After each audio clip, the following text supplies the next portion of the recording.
नमस्कार। Plus one education channel पर आप सभी का स्वागत है। साइंस सेक्शन में आज हम लोग जानेंगे ब्लड सेल्स के बारे में, हार्ट के बारे में और ब्लड ग्रुप के बारे में। हार्ट पंपिंग इंजन जो है हमारा, उसकी खुराक ब्लड है। तो वीडियो शुरू करते हैं। ये एक फिगर है जिसमें आपको हार्ट दिख रहा है। ये स्लाइटली हमारे लेफ़्ट साइड में होता है, बिल्कुल बीचों बीच में नहीं होता है। जैसे इसमें आपको हो सकता है लग रहा हो कि ये बीचों बीच में है, ये हमारे बीचों बीच में नहीं होता है। अगर हम बाईं तरफ अपने फेफड़ों से जो घिरा हुआ आवरण होता है उसमें ये हार्ट रहता है। अगर हम अपना हाथ रखते हैं तो हमें महसूस होता है दिल की धड़कन, साउंड्स आती हैं लब डब। इसको कहते हैं धड़कन को। ये साउंड्स होती हैं दो तरीके की, लब डब। तो ये हृदय जो है हमारा, ये हमारा शरीर का इंजन होता है। जन्म से ही ये इंजन काम करना शुरू कर देता है, और जिस दिन इस इंजन को स्टार्ट के बाद इसका जो है एंडिंग होता है, या इसको हम कहते हैं बंद करते हैं, तो हम कहते हैं मनुष्य की डेथ हो गई है। सबसे मेहनती ऑर्गन है हमारी बॉडी में, जन्म से लेकर मृत्यु तक लगातार धड़कता रहता है, आराम नहीं करता। जिस दिन आराम करने लगे तो लोग कहते हैं हार्ट ब्रेक हो गया, हार्ट अटैक आ गया, हृदय गति रुक गई और व्यक्ति को डेथ घोषित कर दिया जाता है। तो कैसे काम करता है, इसकी पूरी फंक्शनिंग जो है वो तो सर्कुलेटरी सिस्टम में पढ़ाई जाती है, जहाँ पे आप इसको जानेंगे कि इसके अंदर कौन कौन से, और डिटेल स्टडी करने के लिए हमको इसके वेन्स हैं, आर्टरीज हैं, उनके बारे में जानना होता है। यहाँ पे हम सामान्य जानकारी के तौर पे कुछ चीज़ें जान लेते हैं। जैसे हार्ट जो है, ये जो सर्कुलेटरी सिस्टम हमारा है, हिंदी में कहते हैं रुधिर परिसंचरण। तो इसके अंतर्गत जो है हार्ट आता है, आर्टरीज आती हैं, वेन्स हैं, कैपिलरीज हैं। ये हमारे जाल जैसे जो हैं हमारे शरीर में फैले हुए हैं, जिनका काम है शरीर को सामान्य गति से ऊर्जा प्रदान करना। ब्लड के माध्यम से, खून के माध्यम से कैरी करते हैं। बहुत सारी चीज़ें हैं जो ब्लड के माध्यम से ही कैरी करते हैं। ऑक्सीजन हो, फूड हो, ब्रेन तक जो सब पहुंच रहा है वो हमारा इन्हीं आर्टरीज, वेन जो है ये काम करते हैं। एक जो है वो शुद्ध रक्त निकालती है और दूसरी अशुद्ध रक्त निकालती है। अशुद्ध रक्त जो है हमारे फेफड़ों में आता है, शुद्ध रक्त दूसरी तरफ से पूरे शरीर में फैल जाता है। उसकी सफाई होती रहती है अलग अलग जगहों पे जाके। तो इसमें मेन काम जो है वो ब्लड का रहता है। इसी के बारे में आज हम इस वीडियो में पढ़ेंगे। तो एक क्वेश्चन अक्सर पूछा जाता है कि कितनी बार धड़कता है मनुष्य का हृदय।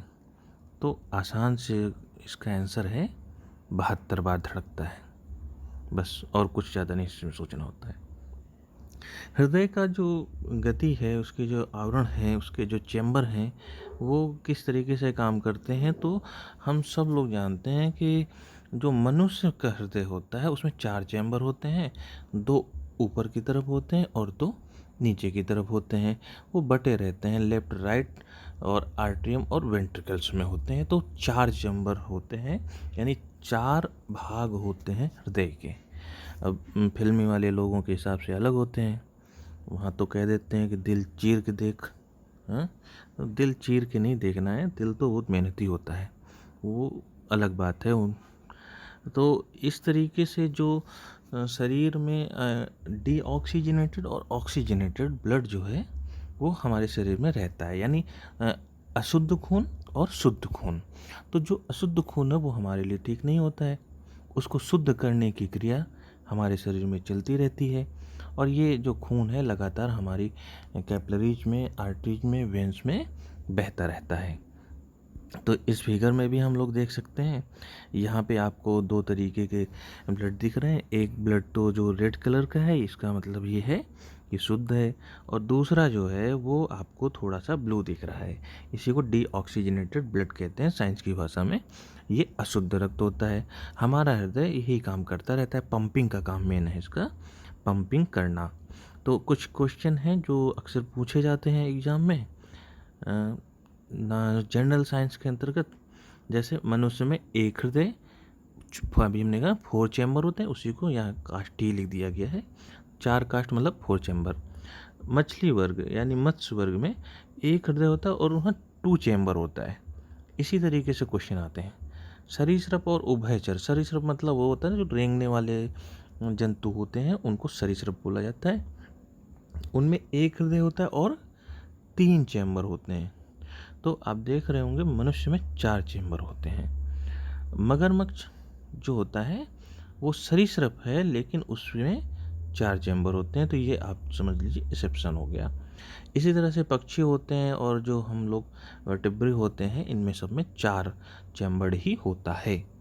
अब ये क्वेश्चन ये अक्सर पूछा जाता है। अभी मैंने हाल में देखा कि ये क्वेश्चन पूछा गया था कि काकरोच के हृदय में कितने चैम्बर होते हैं।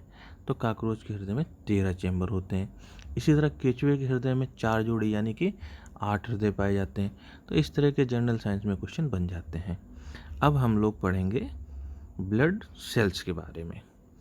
अब ब्लड सेल्स क्या है अगर हम लोग बात करें तो अक्सर जो है हम इतना जानते हैं कि खून जो है वो लाल रंग का होता है। अगर कभी ना कभी किसी न किसी तरीके से खून जो है टेस्टिंग के लिए जब डॉक्टर या नर्स जो है निकालते हैं, तो हम देखते हैं कि वो रेड कलर या डार्क रेड कलर का हमको दिखता है।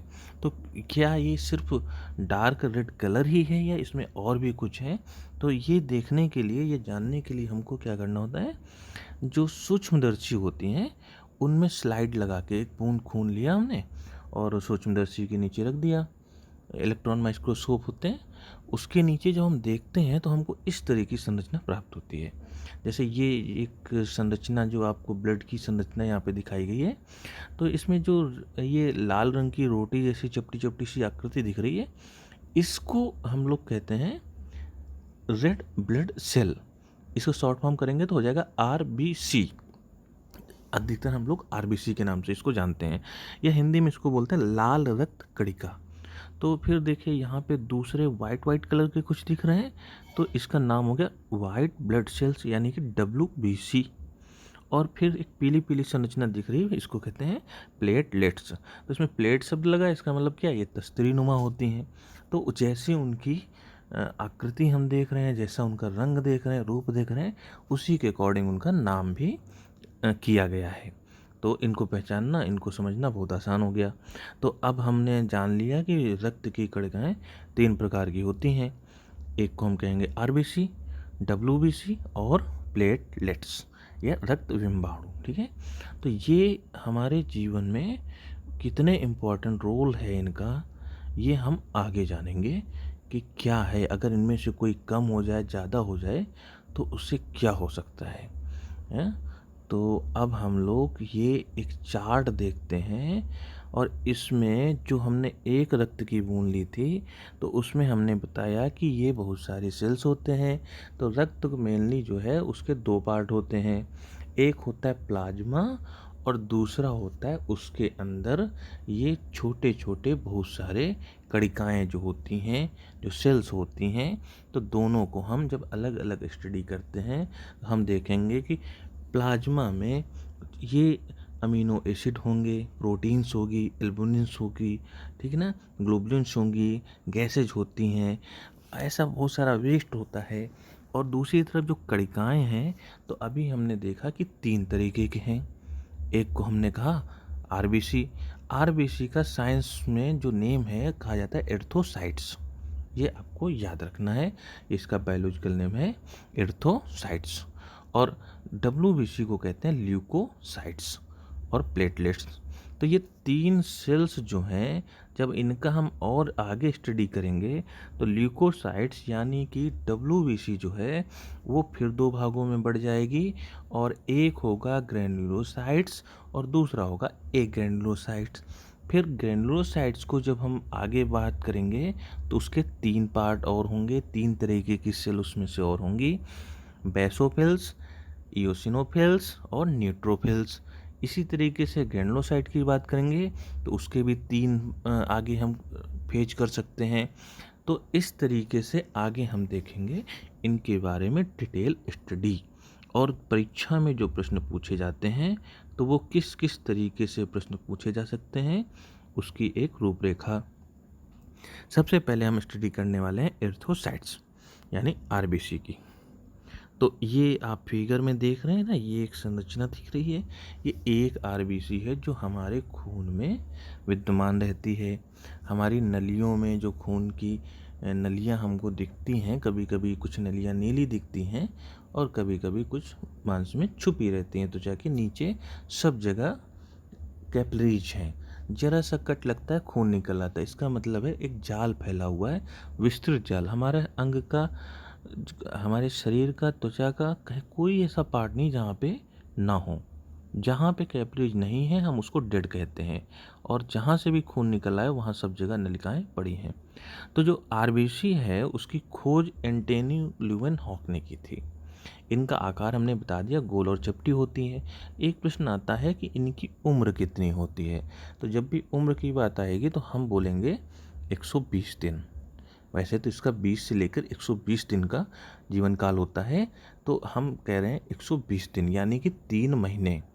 3 महीने के बाद ये सेल्स बेकार हो जाती हैं, नए सेल्स बनते रहते हैं शरीर में, पुराने वाले डिस्ट्रॉय होते जाते हैं। इसीलिए ब्लड डोनेट करना कोई घाटे का सौदा नहीं है, फायदे का सौदा होता है। आपने अपना जो पुराना खून है वो डोनेट कर दिया और आपके शरीर में नया न्यू एनर्जी वाले जो सेल्स हैं वो बन जाती हैं। तो इनका निर्माण कहाँ होता है? इनका निर्माण होगा बोन मैरो में। ये भी प्रश्न पूछा जाता है कि खून का या आरबीसी का निर्माण कहाँ होता है, तो हम कहते हैं बोन मैरो, या हिंदी में इसको बोलते हैं अस्थि मज्जा। एक और क्वेश्चन बनता है कि भ्रूणी अवस्था में कहाँ होता है?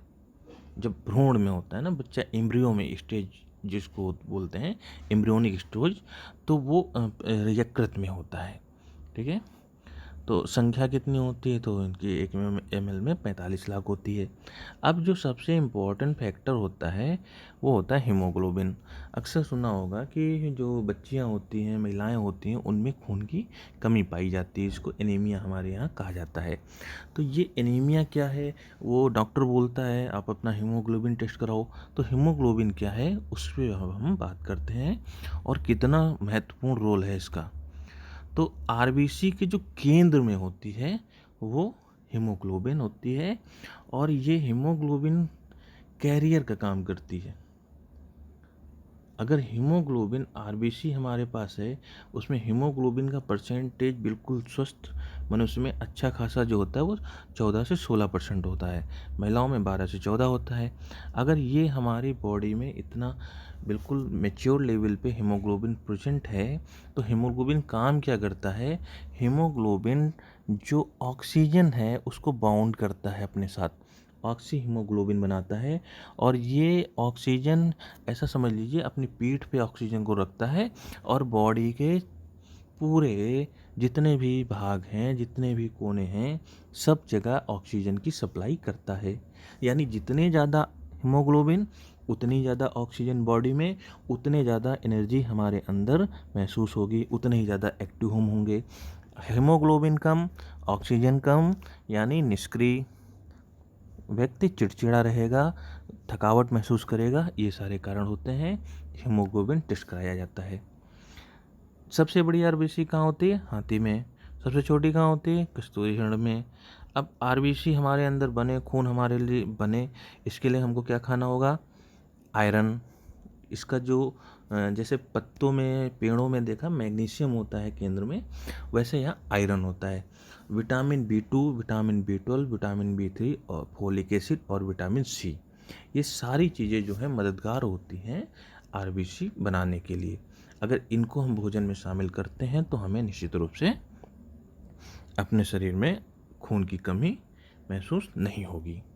तो ये बताए जाते हैं। अब जो लोग अपना संतुलित आहार नहीं करते हैं, इन चीज़ों का सेवन नहीं करते हैं, उनमें अक्सर जो बीमारी होती है, खून की बीमारी, जिसको एनीमिया कहा जाता है। एनीमिया का मतलब होता है रक्त में जो है ना आपके कहीं ना कहीं हीमोग्लोबिन वगैरह जो है, आरबीसी बहुत ही कम हो चुकी है। एक दूसरा जो है जेनेटिक डिसीज है, अनुवांशिक रोग है, जिसको बोलते हैं सिकल सेल एनीमिया। तो सिकल का मतलब होता है हंसिया। जो सिकल होता है वो जो मजदूर किसान खेत में यूज करते हैं, हंसिया, तो उसको कहा गया है। तो ये अभी आपने देखा गोल चपटी होती हैं, लेकिन ये क्या होता है कि ये उस हंसिए के आकार से टेढ़ी हो जाती, श्रिंक हो जाती हैं, और जिससे ये पूरा फंक्शनिंग जो बॉडी को जो मिलना चाहिए, जो काम है आरबीसी का, वो ये सेल्स कर ही नहीं पाती हैं। और इससे भी व्यक्ति जो है बहुत ही सक्रिय नहीं रह पाता, निष्क्रिय हो जाता है, थक जाता है, काम नहीं कर पाता। एक और होता है जिसको रूमेटाइड अर्थराइटिस कहते हैं। इसमें भी आरबीसी सामान्य आकार की होती हैं, लेकिन वो एनर्जी वो बॉडी को नहीं प्रोवाइड करा पाती हैं। तो ये हमने जान लिया आरबीसी के बारे में। अब हम बात करते हैं डब्ल्यूबीसी की। डब्ल्यूबीसी यानी कि सिपाही, वो सिपाही जो हमको बाकी जो हमारे शरीर के दुश्मन हैं, जो जर्म्स हैं, उनसे लड़के हमको सुरक्षित रखता है। तो यहाँ फिगर में हम लोग देख लेते हैं। अभी हमने बात की थी डब्ल्यूबीसी के बहुत सारी वैरायटी हमने देखी थी। तो ये जो वाइट कलर की है, इसीलिए इसका नाम वाइट रखा गया है। आप इनमें से देखें तो आपको मोनोसाइट दिख जाएगा, बेसोफिल दिख जाएगा, लिम्फोसाइट दिखेगा, न्यूट्रोफिल दिखेगा। इस तरीके से इसकी अलग अलग वैरायटी होती हैं। तो ये इसके बारे में कॉमन जानकारी जो हमको होनी चाहिए, वो इनको क्या कहते हैं, शरीर का सिपाही कहते हैं। इनका काम क्या है, प्रतिरक्षा करना या एंटीजन और एंटीबॉडी का निर्माण करना। तो एक बार अगर हमारी बॉडी में एंटीबॉडी बन जाए तो वो कभी नष्ट नहीं होता। आपने वैक्सीन वगैरह देखे होंगे, वो हमारी बॉडी यही काम करती है। अब जो पल्स पोलियो अभियान हमारे यहाँ चलाया जा रहा है, या और भी बहुत सारे बच्चों को वैक्सीन लगाए जाते हैं, वो क्या है, बॉडी के अंदर पहचान कराई जाती है। ये तुम्हारा दुश्मन है, पहचान लो। जो हमारी बॉडी है उसको पहचान लेती है और उसके खिलाफ डिफेंस सिस्टम तैयार कर लेती है कि अब अगर कोई आया अंदर इस तरीके का, तो हम उसको इस तरीके से मार देंगे।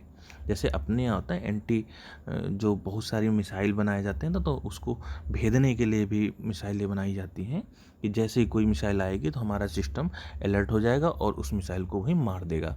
तो ये हमारे देश में सुरक्षा जो तंत्र है मजबूत है, तो इस तरीके से काम करता है। वैसे हमारी बॉडी में भी काम होता है। अब जो टर्म है ल्यूकोसाइटोसिस, यानी कि इसमें क्या होगा, संख्या में ज़्यादा हो जाएंगी डब्ल्यूबीसी, तो भी प्रॉब्लम होगी। दूसरा है ल्यूकोपीनिया, इसका मतलब होता है कम हो जाना। संख्या में डब्ल्यूबीसी क्या कम हो जाती हैं, तो बाद में यही चल के ब्लड कैंसर बन जाता है। तो ये जो है देखिए, शरीर में 500 आरबीसी के बीच में एक डब्ल्यूबीसी होती है। तो डब्ल्यूबीसी भी हमारे शरीर में बहुत ज़रूरी है, और इनका निर्माण भी जो है वही बोन मैरो में होता है। तो इस तरीके से ये हमने जान लिया श्वेत रक्त कणिकाओं के बारे में, डब्ल्यूबीसी के बारे में, ल्यूकोसाइट्स के बारे में। कोई भी नाम आ जाए हमें सारे नाम पता होने चाहिए, तभी हम चीज़ों को अच्छे से समझ सकेंगे। तो ये अभी हमने आपको वहाँ ऊपर बताया था कि ये ग्रैनुलोसाइट और एग्रैनुलोसाइट्स में बटे होते हैं। दोनों के 3-3 भाग होते हैं। तो मेजर पार्ट अगर आप ग्रैनुलोसाइट में देखेंगे तो वो न्यूट्रोफिल्स का होता है। एक ये जो बी नंबर पे सेल्स दिख रहा है इओसिनोफिल्स, ये एक बीमारी आपने सुनी होगी स्नोफीलिया, जिसमें सांस लेने में लोगों को तकलीफ होती है। तो जब इनका बढ़ जाता है परसेंटेज, तो ये क्या है ना, सांस हमारे फूलने लगती है। उसी को स्नोफीलिया साधारण शब्दों में बोल दिया जाता है। तो आगे ये देखिए कि बेसोफिल्स क्या काम करती है। तो जो प्रश्न पूछा जाता है वो होता है, ये हिस्टामिन जो होता है ना, उसको रिलीज करती है, और ये संक्रमण के समय अलार्म का काम करती है। ठीक है, तो एलर्जी रोगों का सूचक है। इस तरीके से इओसिनोफिल क्या है, कैंसर कोशिकाओं को नष्ट करने और एलर्जी प्रतिक्रियाओं के खिलाफ सहायता करती है। ये न्यूट्रोफिल्स जो होती है सबसे ज़्यादा हैं डब्ल्यूबीसी के अंतर्गत। वैसे तो आरबीसी होती है। ये बैक्टीरिया और कवक आदि को मारकर पचाने का काम करती है। फिर यहाँ पे और हैं काम इनके, लिम्फोसाइट, मोनोसाइट है, मैक्रोफेज है, इन सब के। और तीसरी सेल जो हमारी आती है वो है प्लेटलेट्स, या इसको बोला जाता है थ्रोम्बोसाइट्स। तो ये प्लेट के आकार की होती हैं, इसीलिए इनका नाम प्लेटलेट्स रखा गया है। इनका जो सबसे महत्वपूर्ण काम है वो है खून को जमाना।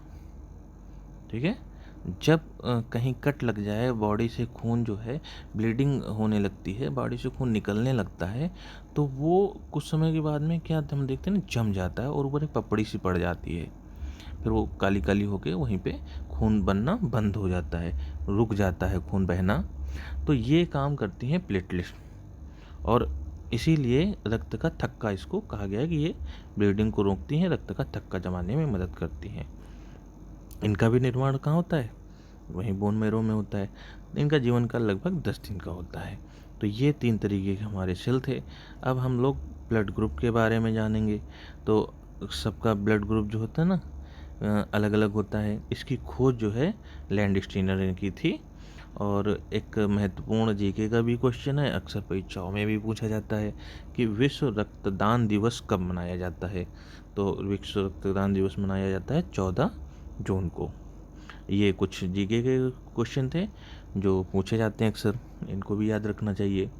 अब ब्लड ग्रुप ए बी और ओ बोलते हैं लोग, लेकिन ये ओ नहीं होता है, ये जीरो होता है। अब कॉमन रूप में हम लोग ओ बोलते हैं। ओ का कोई मतलब नहीं था, वो था जीरो। और जीरो क्या है वो अभी क्लियर हो जाएगा। तो ए ब्लड ग्रुप जो होगा उसमें टाइप ए उसको कहते हैं। तो उसमें एंटीजन, आप देखिए आरबीसी जो है उसमें जो ये डॉट डॉट बने हुए हैं येलो कलर के, ये है एंटीजन। तो एंटीजन है, और एंटीबॉडी ए वालों में होती है एंटीबॉडी बी। इसी तरह बी में एंटीजन अगर बी है तो एंटीबॉडी होगी ए। तो इसी क्रम में इनका नाम दिया जाता है। जो एंटीजन है जिसके अंदर, उसी को वो टाइप मान लिया गया। अब ए बी क्या है, उसमें दोनों एंटीजन होंगे और एंटीबॉडी होगी वो नहीं होगी। जिसमें ना एंटीजन नहीं है, एंटीबॉडी दोनों होगी, उसी को ओ कहा गया है। या एंटीजन नहीं है इसलिए उसको जीरो कहते थे पहले, अब हम लोग ओ कहते हैं। तो ये इनका नामकरण करने का तरीका था। अब ए पॉजिटिव बी निगेटिव ये भी आती हैं बहुत सारी चीज़ें। नई जो खोज हुई है वो RH फैक्टर की हुई है। तो ये जो है लाल रक्त कणिकाओं में पाई जाती है, एक प्रकार की एंटीबॉडी होती है। ये बंदर में पाई गई थी, रीसस जाति का बंदर था, और वो RH जो है ना, वो RH रीसस को प्रदर्शित करता है। तो लैंडस्टीनर और एस वीनर द्वारा 1940 में ये चीज़ बताई गई थी। और इनमें से ये पाया जाता है कि जो RH पॉजिटिव और RH निगेटिव होते हैं। तो जो RH पॉजिटिव लोग हैं वो ज़्यादा पाए जाते हैं, उनमें रहता है RH फैक्टर। और इसमें एक जो ख़ास बात ये होती है कि अगर RH पॉजिटिव वाले व्यक्ति को RH निगेटिव वाला रक्त दे दिया जाए तो फिर समस्या खड़ी हो जाएगी, क्योंकि जो उसका जो ब्लड है वो कोगुलेट हो जाएगा और क्लॉटिंग होने से उसकी डेथ हो जाती है। तो आजकल जो साइंस है उसमें ये लोग जो हैं अच्छे से देखते हैं, ब्लड टेस्ट करते हैं, ऐसे नहीं चढ़ा देते हैं किसी को। इसीलिए खून चढ़ाने से पहले बाकायदा उसका टेस्ट किया जाता है। तो इस वीडियो में इतना ही। आपको ये ज्ञानवर्धक लगा होगा, ऐसी मुझे आशा है। तो वीडियो यहीं पे